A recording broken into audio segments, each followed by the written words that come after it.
julep, julep, julep.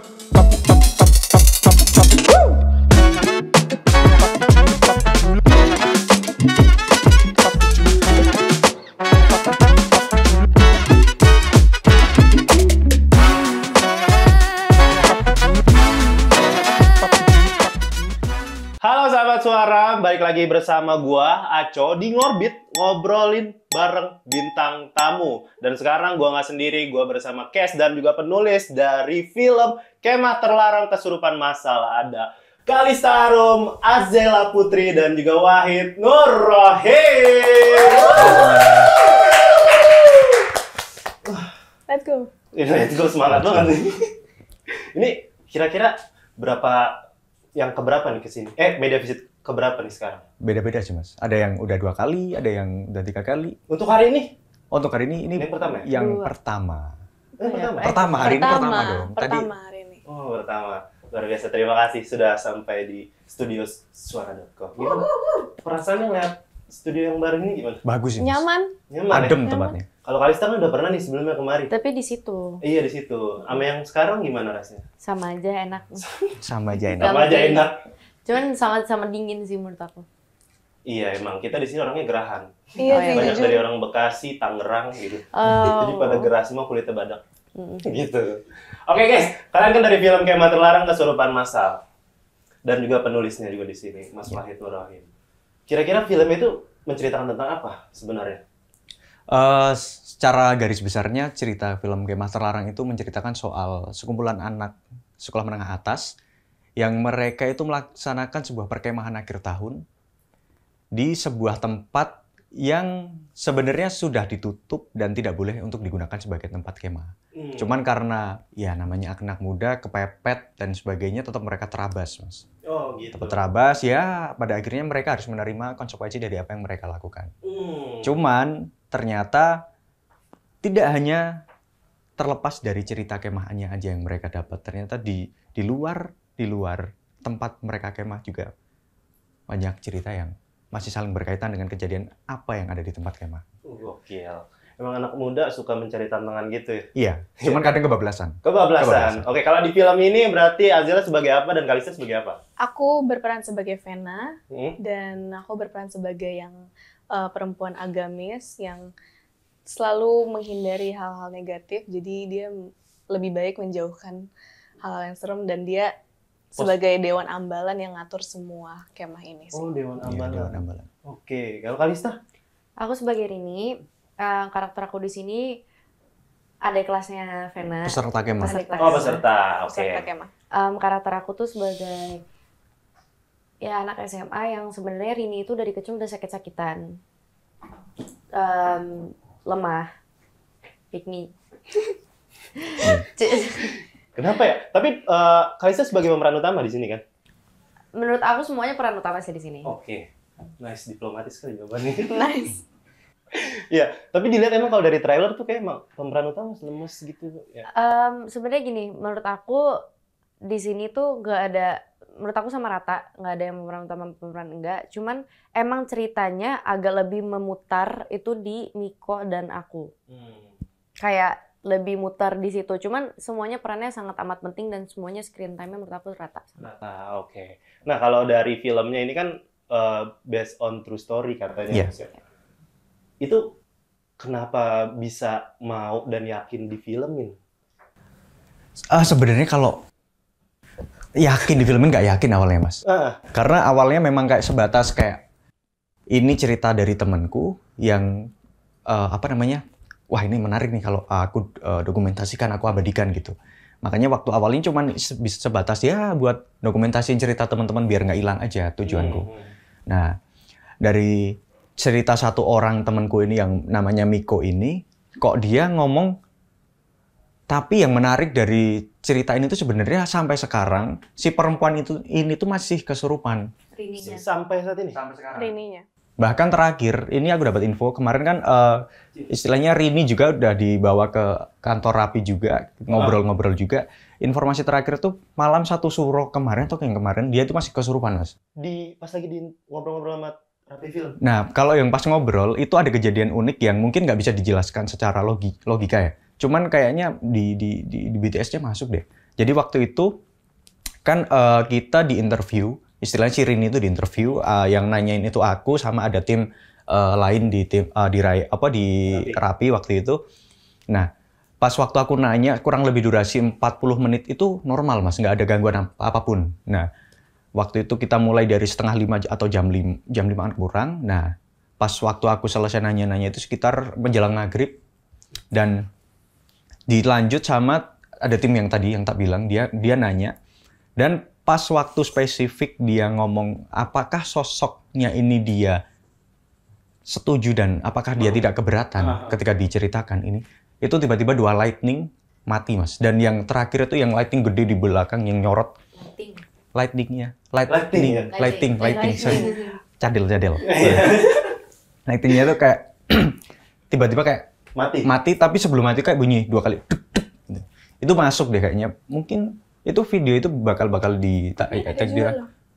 Hah? Ada juga loh 2 kali loh itu. Di mana? Jadi pas lagi interview aku, kakak siapa? Michael Kak Michael ya? Michael. Iya, Kak Michael itu tim dari BTS, dia nge-interview aku juga kan. Habis nge-interview Rini kalau nggak salah. Sebelumnya deh, aku dulu siangnya. Terus dia pertanyaannya orang-orang aslinya bisa dijelasin kayak gimana narasumber aslinya. Baru aku mau ngejelasin, aku udah pernah ketemu sama narasumbernya, tiba-tiba buah segede gini jatuh di atas kepalanya Kak Michael, pok gitu.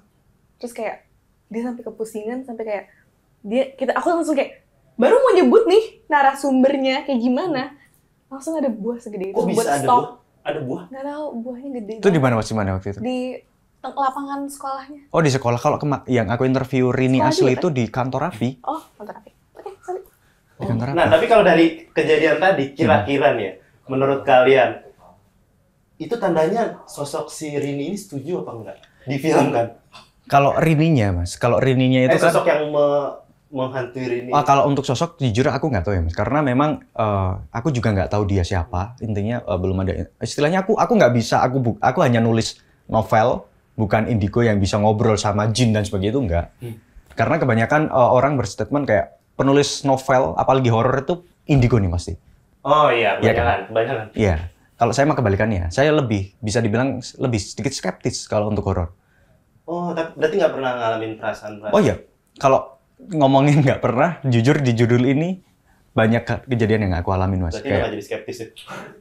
Aku skeptisnya gini, Mas, dalam artian contoh kayak aku tuh nggak langsung percaya ini adalah ulah hantu. Aku lebih mencari logikanya dulu. Kalau memang dari logika aku nggak bisa menjelaskan, oke, berarti ini ada faktor X, ada faktor lain nih. Begitu. Sampai bengap gitu gue ngeliatin nih. Iya, kayak gitu. Soalnya ngomonginnya soal mistis-mistis gitu. Sebenarnya gue penakut juga. Jadi yang kayak gini-gini kayaknya kalau diajak syuting, kayaknya ngelain aja deh gitu. Aku juga penakut. Udah. Oke.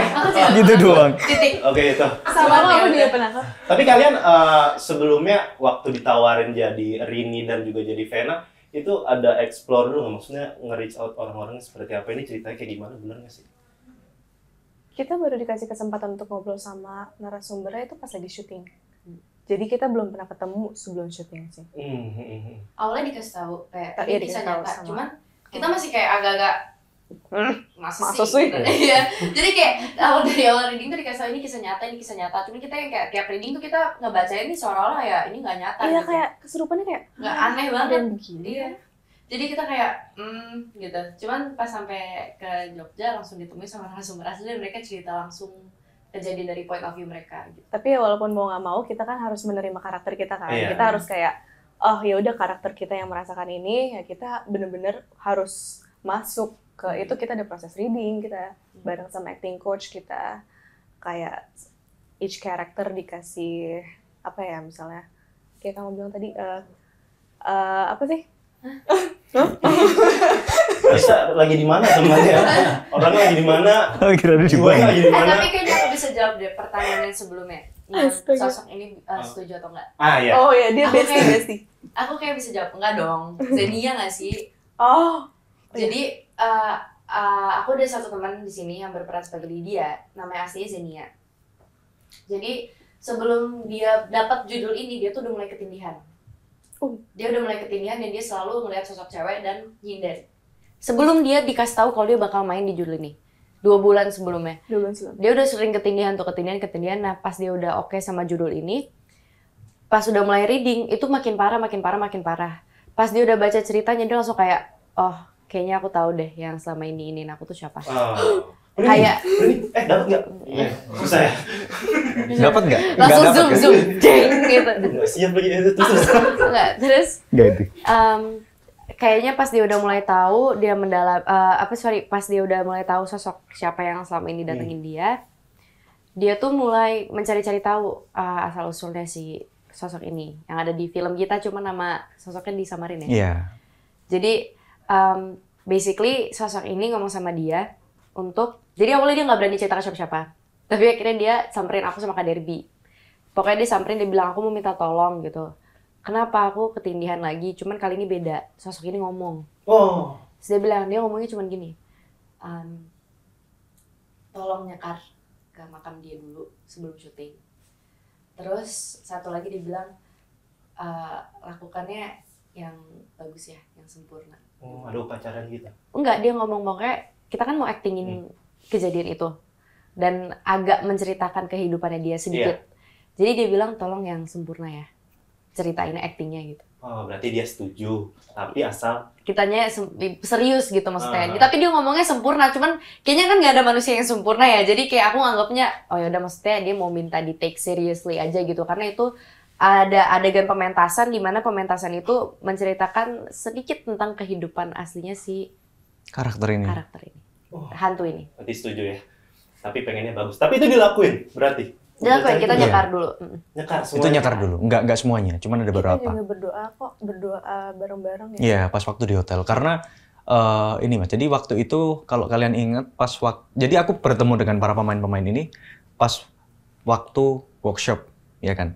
Nah, pas waktu workshop itu aku langsung nyari yang jadi Lydia. Lydia itu karena dia karakternya dia bakal nyinden, Mas. Nah, dan lagu sindennya ini itu baru aku buat sama Masku dan sama Ben. Ben itu Banyu Bening. Itu kebetulan dia sama Masku, Ben itu adik kelasnya Masku di Jogja, di ISI. Nah, waktu itu kita kumpul di rumah, bikin lagu atau sinden yang original, biar beda dari film horor lain lah istilahnya, seperti itu.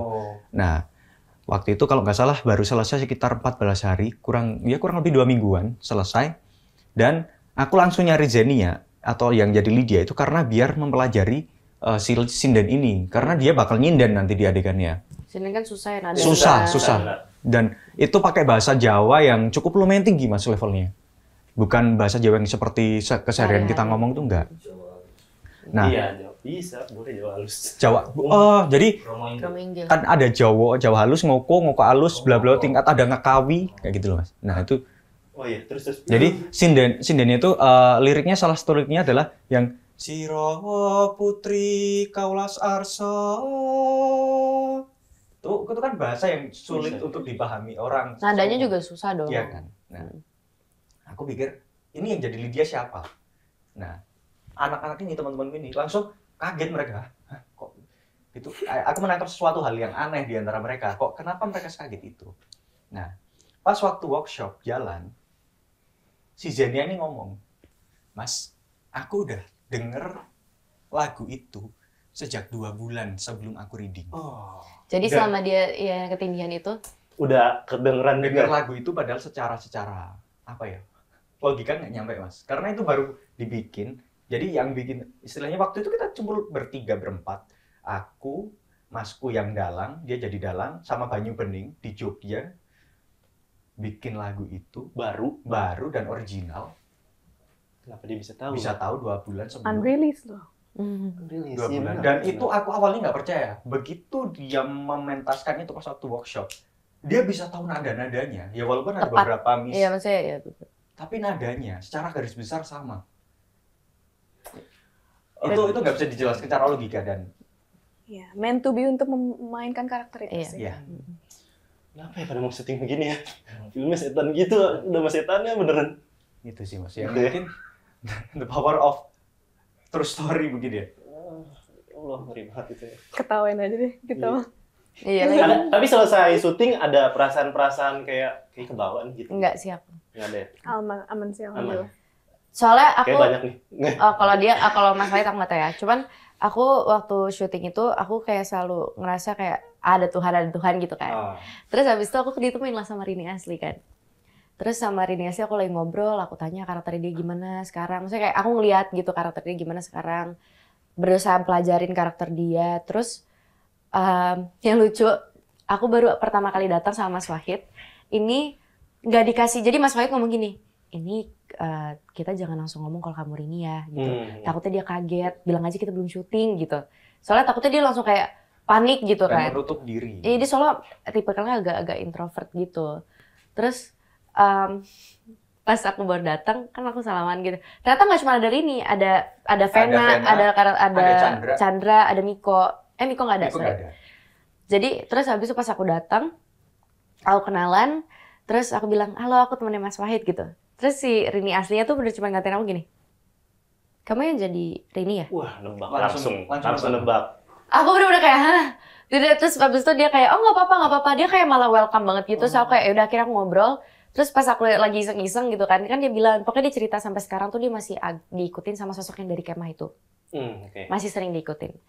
Nah, dia tuh cerita, tapi dia tuh nganggap itu sekarang udah kayak embracing, kayak a part of herself. Sekarang dia tuh jadi bisa melihat, jadi bisa membantu orang juga. Kayak orang yang sakit atau apa tuh dia bisa lihat ini dikiriman orang bukan gitu. Dia bisa bantuin. Nah, tapi dia, terus aku iseng, aku ngomong gini, oh kalau aku ada yang jagain aku nggak di belakang nih? Kayak aku gitu kan. Terus dia bilang, ada. Aku langsung, hah? Dan detail banget. Bentar, dia detail banget. Dia bilang gini, yang di belakang aku, itu perempuan rambutnya nggak dilihat sekarang, nggak dilihat. Nggak, di saat itu dia bilang perempuan rambutnya kayak blonde. Rambutnya blonde, kayak pirang putih gitu. Iya, blonde. Terus udah gitu mukanya tuh agak-agak bule, dia bilang gitu. Mukanya tuh kayak campuran, kayak bukan Indofull. Terus aku nanya, hah? Dia ngapain di sini, aku bilang gitu kan. Terus aku bilang aku nggak mau ditemenin, aku bilang gitu. Aku udah cukup sama Tuhan aja. Terus dia bilang, oh dia nggak jahat kok. Dia bener-bener kayaknya dia salah satu leluhur kamu. Terus dia bilang dia cuma mau jagain kamu selama kamu syuting aja, soalnya tempat kamu syuting tuh bahaya. Real bahaya. Beneran lagi. Banyak yang bisa diceritain di lokasi syuting ya kayaknya. Banyak banget. Kita sebulan full di sana. Tidur nggak sih? Tidur nggak sih? Jujur nggak bisa aku. Nggak bisa tidur? Kadang-kadang nggak bisa. Kadang-kadang nggak bisa. Kan kita juga. Oh ya nih, lumayan. Kan kita nggak dikasih tidur juga. Kan syutingnya sampai jam 7 pagi. Oh gitu ya? Nggak, maksudnya itu bukan hal yang buruk ya, seru. Jadi aku tidurnya bisa siang. Seru ya itu ya? Nggak, jadi gini dengerin. Kalau kita tidur malam serem kan? Iya. Nah, kalau kita tidurnya pagi, tenang gitu. Exactly. Oh gitu cara. Itu membantu, iya. Oh iya. Luar biasa. Kadang aku nunggu subuh dulu, nunggu kayak udah lumayan ada matahari baru tidur. Iya, benar. Nggak bisa aku, takut. 3 bulan begitu darah nggak sebulan. stabil. Iya 3 bulan coba. Oh iya. Mulai emosi biasanya tuh kayak gitu. Iya betul. Oke, kira-kira nih guys, pesan apa yang bisa diambil dari film ini menurut kalian? Mungkin dari meranin dulu deh dari sebelum. Dari Kalista. Pesan yang menurut aku bisa diambil dari film ini itu be aware, maksudnya jangan sembarangan. Kita kalau ke tempat baru itu harus benar-benar sopan karena kan pasti ada yang duluan di situ. Betul. Jadi kayak kita saling menghormati aja, bukannya harus takut banget sama mereka juga enggak. Sebenarnya kalau hitungannya kita tuh derajatnya lebih tinggi daripada mereka. Nilai-nilai agama. Iya kan? Enggak. Maksudnya kita tuh harusnya kita tuh lebih punya power daripada mereka. Kita yang masih hidup ibaratnya. Tapi mau gimana pun kita tuh kan hidup bersama berdampingan. Jadi kayak harus saling menghormati aja, cukup menghormati aja gitu. Nggak usah dicari juga sih menurut aku. Iya, diamin aja. Itu sih nggak usah dicari. Kalau Azil? Nggak usah dicari. Terus pikiran positif tuh penting banget di dalam situasi seperti itu ya. Kalau misalnya pikiran kita negatif, akan terjadi yang negatif juga. Gitu. Ya. Dan sugesti gitu ya? Sugesti. Dan ya benar sih kata Kalista, sopan. Karena kan itu tempat orang ya, tempat yang kita belum pernah datengin. Jadi ya kita harus aware dan kulonun gitu. Manusia dan sebagainya. Ngapunten. Punten gitu. Ngapunten. Nah, kalau dari Mas Wahid? Kalau aku kan mungkin lebih ke apa ya Mas, karena aku yang bersinggungan langsung sama orang-orang yang terlibat. Aku cukup bertemu dengan banyak orang yang ada di cerita itu. Dari mulai Miko, dari mulai orang yang jadi dia seksi dokumentasi, sampai orang yang bahkan kesurupan dan sebagainya. Dan dari semua hal itu aku berpikir kayak, ini sebenarnya tidak akan ada kejadian ini tanpa ada sebabnya. Oh iya, sebab Ya kan? sebab akibat ya. Iya. Nah, jadi dari kejadian itu aku mengambil kesimpulan bahwa kebanyakan anak muda sekarang itu gini Mas, dia